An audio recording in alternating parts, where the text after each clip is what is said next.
नमस्कार, कसे आहात सगळे? मी मनीष काविणकर तुम्हा सगळ्यांचं मनापासून स्वागत करतो आमच्या युट्यूब चॅनलवर.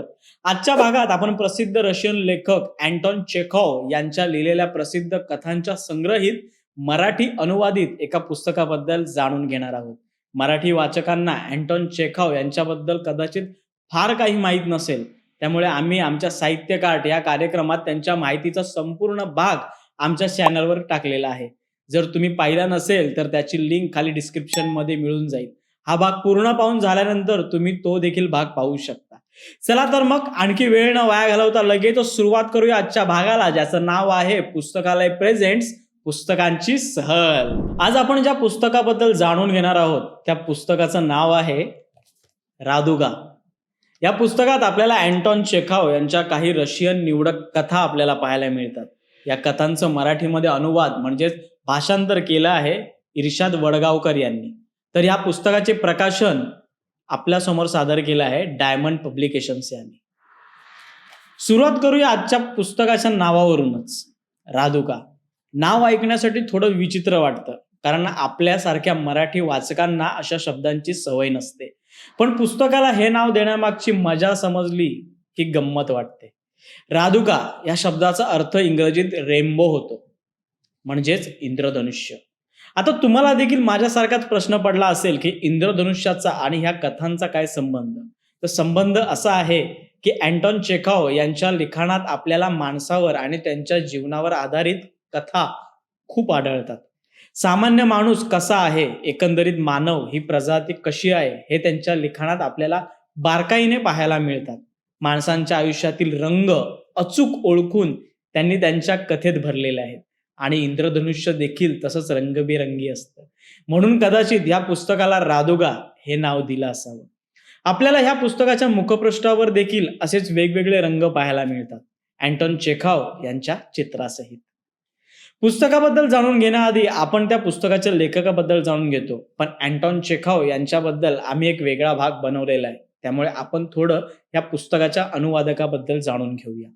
इर्शाद वडगावकर हे रशियन भाषा आणि रशियन साहित्य ह्या विषयांचे अभ्यासक आहेत. दिल्लीमध्ये JNU येथून ते रशियन साहित्यात PhD करत आहेत. रशियन साहित्य संस्कृती हे त्यांचे आवडीचे विषय आहेत आणि अनुवाद हा साहित्य प्रकार त्यांना फार आवडतो. म्हणूनच त्यांनी अँटॉन चेखॉवच्या काही प्रसिद्ध कथांचे अनुवाद करून आपल्या मराठी वाचकांसाठी या पुस्तकाच्या रूपात सादर केलेले आहेत. या पुस्तकात अँटॉन चेखॉव यांच्या एकूण 18 कथांचे मराठीमध्ये अनुवाद आपल्याला वाचायला मिळतात. त्या कथा तर मी तुम्हाला नाही सांगू शकत, त्याचा अनुभव वाचनातून आणि तुमच्या नजरेतूनच तुम्ही घ्यायला हवा. पण हे पुस्तक वाचताना मला आलेला अनुभव मी नक्की तुमच्यासोबत शेअर करेन, जेणेकरून तुम्हाला देखील या कथा वाचाव्या हे कळेल. मगाशी मी सांगितलं की अँटॉन चेखॉव यांच्या कथांमध्ये आपल्याला समाजात वावरणाऱ्या माणूसरूपी प्रजातीच्या बारकाव्या आपल्याला अनुभवायला मिळतात. त्यांच्या या कथांमध्ये आपल्याला भिकारी, गरीब, श्रीमंत, गर्भश्रीमंत अशा सर्व आर्थिक वर्गातील माणसांशी आणि त्यांच्या विचारसरणीशी ओळख होते. कष्टाळू, आळशी, प्रेमळ, व्यावसायिक, सुखी, दुःखी, रागीट, लोभी, मोही अशा सर्व प्रकारच्या मनुष्य प्रजाती त्यांच्या ह्या कथांमध्ये दडलेल्या आहेत. त्यांचे चित्र वाचताना तुमच्या नजरेसमोर आपोआप उभे राहते. त्यांच्या कथा वाचायला थोड्या अवघडच आहेत आणि समजून घ्यायला तर अजूनही अवघड आहे. पण जर तुम्ही अगदी मन लावून वाचलात तर त्यातील बोध, गांभीर्य तुम्हाला लगेच समजून येईल. पण आता तुम्हाला हा प्रश्न पडला असेल की इतक्या वर्षांपूर्वी लिहिलेल्या अँटॉन चेखॉव यांनी लिहिलेल्या कथा आम्ही का वाचाव्या. तर या पुस्तकाच्या मागच्या बाजूला लिहिलेलं आहे की काळ वेळाचं गणित लांघून या कथांशी स्वतःला जोडून घेता येतं. आपल्या जगण्याबाबत त्या छोट्या मोठ्या कहाण्या सांगतात. कदाचित आपल्या नजरेतून सुटलेल्या आपल्याच दुर्गुणांवर, विसंगतींवर बोट ठेवतात. आपल्या भोवतीच आपणच विणलेले अदृश्य कोश दाखवतात.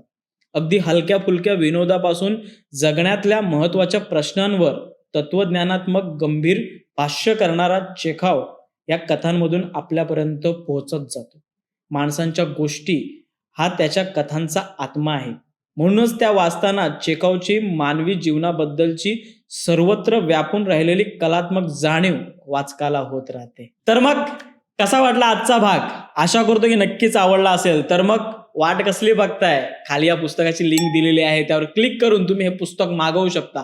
पुस्तक वाचून झाल्यानंतर त्याचा अनुभव आमच्यासोबत शेअर करायला विसरू नका. आणि हो, अँटॉन चेखव यांच्या माहितीचा भाग देखील नक्की पहा, त्याची लिंक सुद्धा खाली दिलेली आहे. आम्ही पुस्तकाची माहिती तुम्हाला सांगून आमचं कर्तव्य तर केलं. आता तुम्ही पटकन सबस्क्राईब करून हा भाग जास्तीत जास्त शेअर करून तुमचं कर्तव्य पार पाडा. भेटूया पुढच्या भागात. तोपर्यंत काही ना काही वाचत राहा, कारण वाचाल तर वाचाल.